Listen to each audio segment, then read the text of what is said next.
झारखंड जैसे स्टेट में आज भी जो मरीज गांव से सुदूरवर्ती क्षेत्र से शहर की ओर आते हैं, अस्पतालों में ठगी का भी शिकार हो जाते हैं। क्या कहें? ये कहा जाता है झारखंड के अधिकांश हॉस्पिटल में डिलीवरी होने के बाद में ही आयुष्मान कवर करेगा। क्या ऐसी बातें हैं क्या? क्या लगता है आज नक्सलवाद से भी बड़ी समस्या के रूप में कुपोषण उभर कर सामने आई है, इसकी वजह क्या हो सकती है? ये आज अगर देखा जाए तो आज भी नवजात शिशुओं को या फिर माताओं को अगर गांव ग्रामीण क्षेत्र से शहर की ओर अगर लाया जाता है तो काफ़ी परेशानी होती है। आज भी खाट में लाया जाता है। ऐसे बातों पर सरकार को क्या सुझाव? सरकार झारखंड राज्य की राजधानी रांची में पहली बार ईस्ट जोन में नवजात शिशुओं से संबंधित कार्यशाला का आयोजन किया गया है। बीएनआर होटल में आयोजित इस कार्यशाला में बड़ी संख्या में नवजात शिशु रोग विशेषज्ञ यहाँ पर शामिल हैं और यहाँ पर हमारे साथ डॉक्टर्स मौजूद हैं। हम उनसे जानना चाहेंगे कि आखिर कार्यशाला का उद्देश्य क्या है, किस तरह का उद्देश्य है कार्यशाला का, ये बहुत भव्य रूप से किया जा रहा है। जैसा कि आप जानते हैं कि हमारा क्षेत्र चिकित्सा का क्षेत्र में हमेशा नई खोज, नए विचार, नए आयाम जुड़ते हैं ताकि हम अपनी स्वास्थ्य सुविधाओं में जो हम पब्लिक को देते हैं उसमें सुधार कर सकें। इसी कड़ी में नवजात शिशु के से संबंधित पूर्वी भारत का ईस्ट जोन नियोकॉन 3 यहाँ पर आयोजित हो रहा है और इसमें जो है बिहार, बंगाल, उड़ीसा और असम और इंक्लूडिंग मिजोरम, मणिपुर, सब जगह के टोटल 11 स्टेट्स के लोग हैं यहाँ पर पूर्वी भारत के। और इसमें हम लोग एक दूसरे से अपना जो है वैज्ञानिक ज्ञान को आदान प्रदान करते हैं और बहुत हमारे स्पीकर दिल्ली, बॉम्बे से भी आए हुए हैं, हमारे राष्ट्रीय अध्यक्ष भी आए हैं इसके एनएनएफ के। तो इसमें जो है इसका उद्घाटन कल किया पूर्व कुलपति डॉक्टर के नाग ने और इसमें 2 वर्कशॉप पहले हुई हैं। एक हुई है वेंटिलेटर से रिलेटेड इन्वेसिव वेंटिलेशन, एक है जिसमें वेंटिलेटर नहीं लगाना पड़ता है या नाक में ट्यूब नहीं डालनी पड़ती है, मुँह या गले में ट्यूब नहीं डालनी पड़ती है, नॉन इन्वेसिव। एक रिम्स में हुआ और एक रानी हॉस्पिटल में हुआ। इसके बाद हमारा कॉन्फ्रेंस जो है गोष्ठी आज 2 दिन से यहाँ हो रही है, 17 और 18 सितंबर। इसमें जो है करीब 80 फैकल्टी, हमारे 80 प्रवक्ता जो है देश के विभिन्न कोनों से आए हैं। यहाँ तक कि श्रीनगर से हैं, दिल्ली से हैं, बेंगलोर से हैं, मुंबई से हैं, चंडीगढ़ से हैं, तो उड़ीसा से हैं, हर जगह से हैं और सब एक से एक अपने क्षेत्र में विलक्षण प्रतिभावान लोग हैं और उनके विचारों के हम सब लाभान्वित होंगे। और यहाँ पर बच्चों में किस तरह से हम स्वास्थ्य सुविधाओं को और अच्छा कर सकें, क्या क्या सर्विसेज जोड़ सकें और क्या गलतियाँ हमसे हो रही हैं उसमें सुधार कर सकें, इस सब मुद्दों पर चर्चा हो रही है या हुई है। अभी तक हम लोग सर, जाहिर सा बात है कि शिशु मृत्यु दर पूर्व की भांति कुछ कमी हुई है, लेकिन बावजूद इसके आज अगर देखा जाए तो झारखंड में कुपोषण एक बहुत बड़ी समस्या है। इस पर कुछ विचार? कुपोषण में ज़्यादातर काम डॉक्टर का है, आईईसी एक्टिविटी, उसको खाना पीना कैसे रखना है, क्या पोषण देना है, बताना है। बाकी सेंटर्स का संचालन और एडमिनिस्ट्रेटिव काम तो है, एडमिनिस्ट्रेशन और सरकार का होता है। सरकार को ध्यान हाँ, शायद कुछ करते हैं वो लोग और आगे भी करेंगे, हम लोग उनको राय देते हैं इस पर। और जहाँ भी अगर कमी रह जाती है तो कहीं बीच में गैप है, सो दैट कि पूरा हमारा झारखंड कुपोषण से अच्छी तरह से नहीं मुक्त हो पा रहा है। क्या लगता है आज नक्सलवाद से भी बड़ी समस्या के रूप में कुपोषण उभर कर सामने आई है, इसकी वजह क्या हो सकती है खासतौर पर? इसकी वजह एक तो अज्ञानता है निश्चित, क्योंकि हमारे शहरी क्षेत्र में कुपोषण आपको वैसा नहीं मिलेगा, बल्कि मोटापा वाला कुपोषण मिलेगा। एक अज्ञानता है, दूसरा पॉवर्टी है। पॉवर्टी होने के बाद भी अज्ञानता, आप उसको नहीं बताइएगा कि तुमको खाने में ऑयल लेना चाहिए, प्रोटीन लेना चाहिए, वो खाली दूध पिएगा, रोटी के साथ रोटी को दूध में भिंगा के खाएगा, खाली चावल में खाएगा, तो उसको पूरा दाल यूज करना है, एग्स यूज कर, प्रोटीन यूज करना है, ये सब जानकारी भी होनी चाहिए, प्लस उसका प्रावधान भी होना चाहिए। इसके लिए हमारा लगता है कि F75 से सेंटर्स वगैरह कुछ खोले गए हैं और कुछ और खोलने की आवश्यकता है, जिसमें हमारे हेल्थ वर्कर काम करते हैं और देते हैं।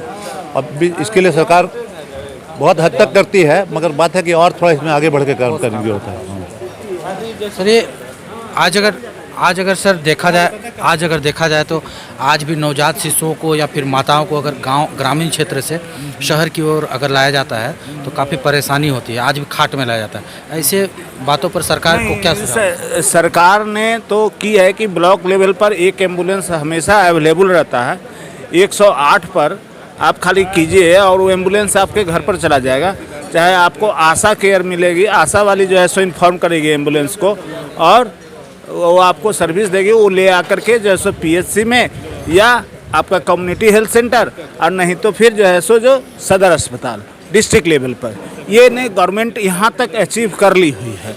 अब बीच जहाँ पर सुदूर ग्राम में जहाँ पर रास्ता नहीं है, गवर्नमेंट वहाँ पर हाँ सरकार को देखना चाहिए। सरकार बना रही है, कर रही है, लेकिन सब एक ही दिन में तो नहीं हो जाएगी। सर आज जो कार्यशाला हुआ उस पर क्या ठोस रूप से कुछ रिसर्च की बातें सामने आई है? हाँ, रिसर्च की बात सामने आई।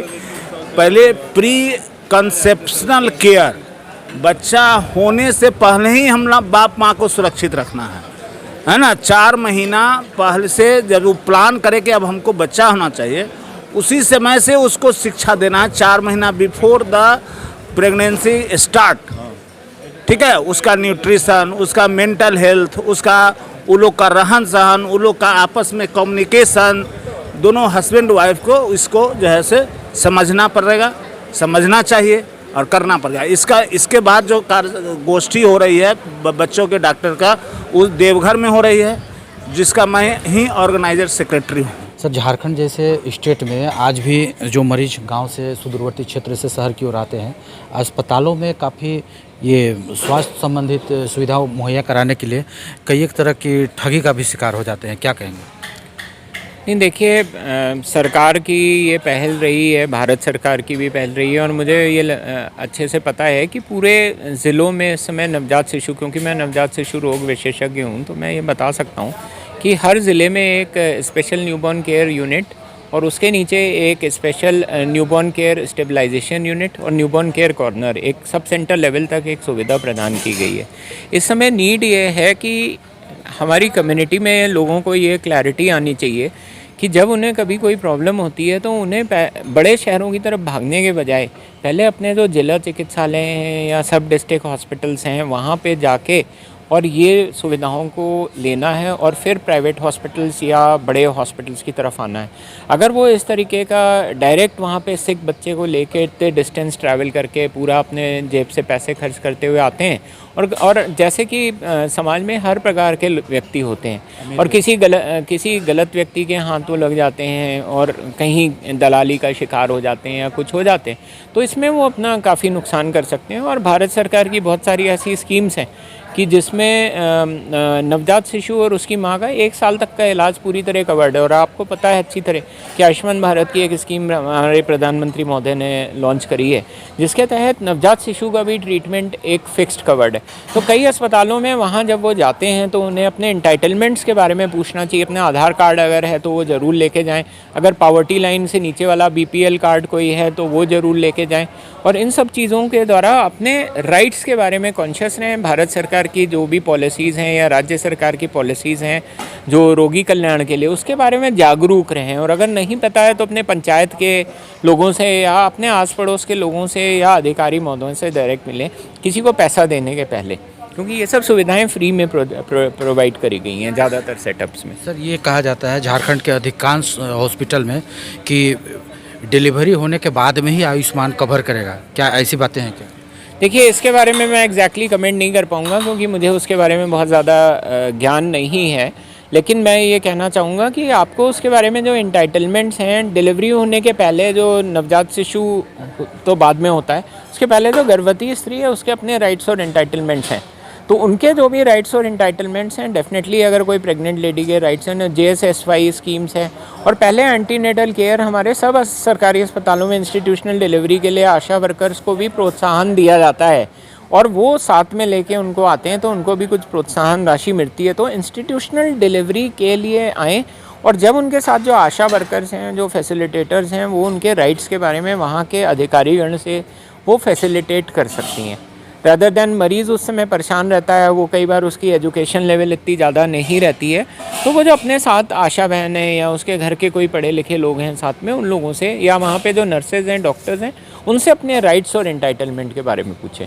सर, ये आयोजन में आप बतौर वाइस प्रेसिडेंट यहाँ पर शामिल हुए, दिल्ली से आए हैं, आप क्या यहाँ के डॉक्टर्स को टिप्स दिए? क्योंकि बहुत सारी डॉक्टर्स यहाँ पर जो हैं उन पे काफ़ी लापरवाही की भी बातें सामने आती है, या फिर मरीज को किस तरह से ठग लिया जाए, तो इस पे किस तरह का टिप्स आपकी तरफ से दिया गया है? कुछ खास है?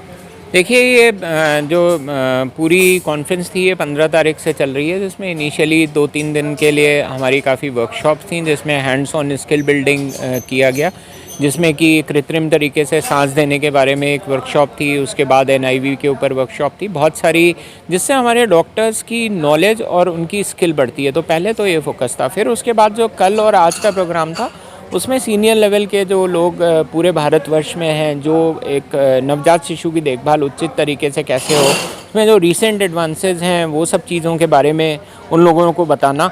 और मेरा जो एरिया था मेनली वो क्वालिटी इम्प्रूवमेंट या गुणवत्ता में कैसे सुधार लाना है एग्जिस्टिंग संसाधनों के अंदर, यानी कम संसाधन में बेहतर इलाज। जी, कम संसाधन में उचित गुणवत्ता के साथ बेहतर इलाज, मरीज और उसके परिवार की भागीदारी के साथ। ये कैसे संभव हो सकता है, कम संसाधन में बेहतर इलाज? जैसे कि मैं पहले भी बता रहा था, इसमें बेसिकली 2 चीज़ें हैं कि कम संसाधनों का मतलब ये नहीं कि आपके पास कुछ भी संसाधन नहीं है, आप ओपन फील्ड में मरीज का इलाज नहीं कर सकते। तो सरकार की भागीदारी इतनी बनती है इसमें कि उनको बेसिक रिसोर्सेज, वहाँ पे मैन पावर, वो सब चीज़ें प्रोवाइड करनी है।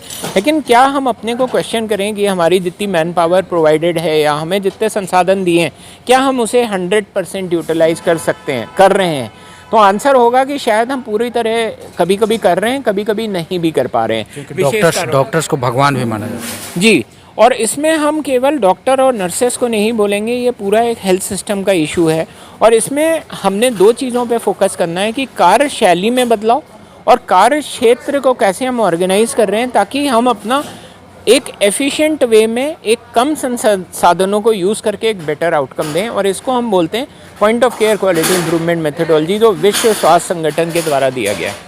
जो आयोजन 2 दिन से हमने किया है, इसके अंदर काफ़ी बाहर से स्पीकर्स आए हैं, जिसमें जो कुछ मुख्य स्पीकर हैं, जिसमें डॉक्टर देवी दयाल सर आए हैं PGI चंडीगढ़ से, डॉक्टर विक्रम दत्ता नई दिल्ली से, डॉक्टर NK काबरा जी मुंबई से, और डॉक्टर रंजन पेजवार हैं, वो बेंगलोर से आए हैं। इसके अलावा लगभग 25 स्पीकर्स हैं जो देश के विभिन्न हिस्सों से आए हैं, जो अपने क्षेत्र में स्टालवर्थ हैं। और पिछले 2 दिनों में एक काफ़ी कॉम्बो रहा है प्रैक्टिकल का और जो न्यू एडवांसमेंट हुआ है इस क्षेत्र में, जिसमें थ्योरी और प्रैक्टिकल दोनों को सम्मिलित किया गया, समाहित किया गया। और मुझे उम्मीद है कि काफ़ी जो यहाँ के पीडियाट्रिशियंस हैं उनको इससे फ़ायदा मिलेगा। सर, ये कुपोषण आज भी झारखंड की सबसे बड़ी समस्या है। तो कुपोषण एक राष्ट्रीय समस्या है और दुर्भाग्यवश झारखंड इसमें प्रथम स्थान रखता है। सर, नक्सलवाद से भी सबसे बड़ी समस्या के रूप में सरकार इसे देखती है, तो क्या डॉक्टर्स स्तर से आप लोग कुछ ऐसा आयोजन पे कभी इन फ्यूचर आप लोग इस पर कुछ विचार? जहाँ भी हम लोगों को कुपोषण के बारे में बात करने की या काम करने का मौका मिलता है, हम लोग ज़रूर करते हैं। लेकिन सरकार की तरफ से, लेकिन इससे निपटने के लिए आप क्या करें, महत्वपूर्ण ये है कि इसके लिए क्या कार्य किया जा रहा है। इसमें ज़्यादा जो है सरकार का हाथ है कि इसको सही से आप कैसे डील करते हैं। जब तक सामाजिक उत्थान नहीं होगा, अफोर्डेबिलिटी नहीं बढ़ेगी समाज की, समाज में शिक्षा नहीं बढ़ेगा, सिर्फ डॉक्टर इसको बहुत कुछ नहीं कर सकते। हम बीइंग ए पीडियाट्रिशियन और न्यूनेटोलॉजिस्ट, यहाँ का जो एक डॉक्टर समुदाय है वो अपने तरफ से हमेशा से इससे निपटने के लिए एक्टिव रहा है, कार्यरत रहा है, प्रयासरत रहा है। लेकिन ये जैसा मैंने बताया कि ये एक सामाजिक और सरकारी ज़्यादा प्रॉब्लम है as compared to a medical problem. Sir, as a doctor आप इस चीज़ को किस रूप से देखते हैं कि आज भी गांव देहात में खाट में ढो के ही शिशु जच्चा बच्चा को लाने का काम किया जाता है? निश्चित तौर पर बहुत दुख की बात है कि आज भी हम इतने पिछड़े हैं कि बेबी के ट्रांसपोर्ट के लिए, इवन एडल्ट के ट्रांसपोर्ट के लिए हमारे पास साधन उपलब्ध नहीं है। जो भी होता है वो कागजी कार्रवाई होती है। और कुछ स्वयंसेवी संस्थान हैं, जो ज़्यादातर स्वयंसेवी संस्थान भी इसमें पर्सनल फ़ायदा ही देखते हैं। तो निश्चित तौर पे दुर्भाग्यवश है मेरे लिए भी और हम तमाम समाज के लोगों के लिए, चाहे हम डॉक्टर हों या आम जनता, ये एक दुर्भाग्यवश स्थिति है। सरकार को इस पर ठोस निर्णय लेना बिल्कुल सरकार को भी लेना चाहिए और हम सबको भी प्रयास करना चाहिए कि अगर हम अच्छा अफोर्ड कर रहे हैं, अगर हमारी अफोर्डेबिलिटी अच्छी है तो हम अपने पड़ोसी को भी ध्यान रखें। परिचय बता। मेरा नाम डॉक्टर राजेश कुमार है, मैं बालपन चिल्ड्रन हॉस्पिटल का डायरेक्टर हूँ। ये डॉक्टर्स थे और ईस्ट जोन में काफ़ी व्यापक रूप से शिशु रोग संबंधित कई बातों पर विचार विमर्श हो रहा है। बाकायदा कुपोषण हो या फिर शिशु मृत्यु दर हो, तमाम बातों पर डॉक्टर्स का ध्यान केंद्रित है। इस पे डॉक्टर्स का ये कहना है कि सरकार भी अपने तरफ से कुछ ठोस कदम उठाए ताकि कुपोषण जो नक्सलवाद से भी बड़ी समस्या उभर कर झारखंड में सामने आई है, उस पर ठोस निर्णय के तहत उस पर व्यापक काम हो सके। आप बने रहे हमारे साथ। नमस्कार।